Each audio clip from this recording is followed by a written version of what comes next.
नाज़रीन, ईद की आमद के साथ ही शहर इक़्तिदार के बाज़ारों और मार्केटों की रौनकें भी उरूज पर पहुंच गई हैं। चूड़ियों के स्टॉल्स पर ख़वातीन का रश है। मैचिंग चूड़ियां बड़ा मिशन बन गया है। ख़वातीन अपनी ईद की शॉपिंग में मैचिंग चूड़ियों की तलाश में सरगर्दा हैं। तफसील जानते हैं इस्लामाबाद से हरीम जदौन की इस रिपोर्ट में।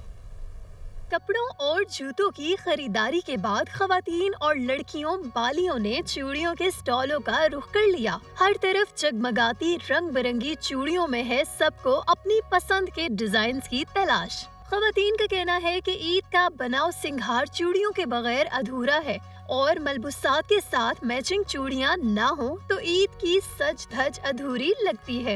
मेरा जोड़ा है ब्लैक कलर का और उसके साथ मैं ढूंढ रही हूँ मुझे रेड कलर की चूड़ियां मिल जाए, क्योंकि ब्लैक और रेड का बड़ा अच्छा कॉम्बिनेशन बनता है। और आपको पता है खवातीन वैसे बड़ी चूजी होती हैं इस मामले में कि उनके ड्रेस के साथ सारी चीज़ें जो है वो बड़ी मैचिंग होनी चाहिए। पाकिस्तान की रवायत है कि ईद पे मेहंदी और चूड़ियाँ जो है, कपड़े हो ना हो, चूड़ियाँ और मेहंदी जो है ये मस्ट है। यहाँ आने वाली खवातीन का कहना है कि ईद की तैयारी तो चांद रात तक जारी रहेगी और चूड़ियों की खरीदारी के बाद अभी मेहंदी लगाने का मरहला भी बाकी है। रंग बिरंगी चूड़ियाँ खवातीन के लिए त्योहारों में लाजमी जुज है। खवातीन कहती हैं कि ईद के जोड़े के साथ मैचिंग चूड़ियाँ भी अगर मिल जाए तो क्या ही बात है। कैमरामैन मुदस्सिर रहीम के साथ हरीम जदून, दुनिया न्यूज़, इस्लामाबाद।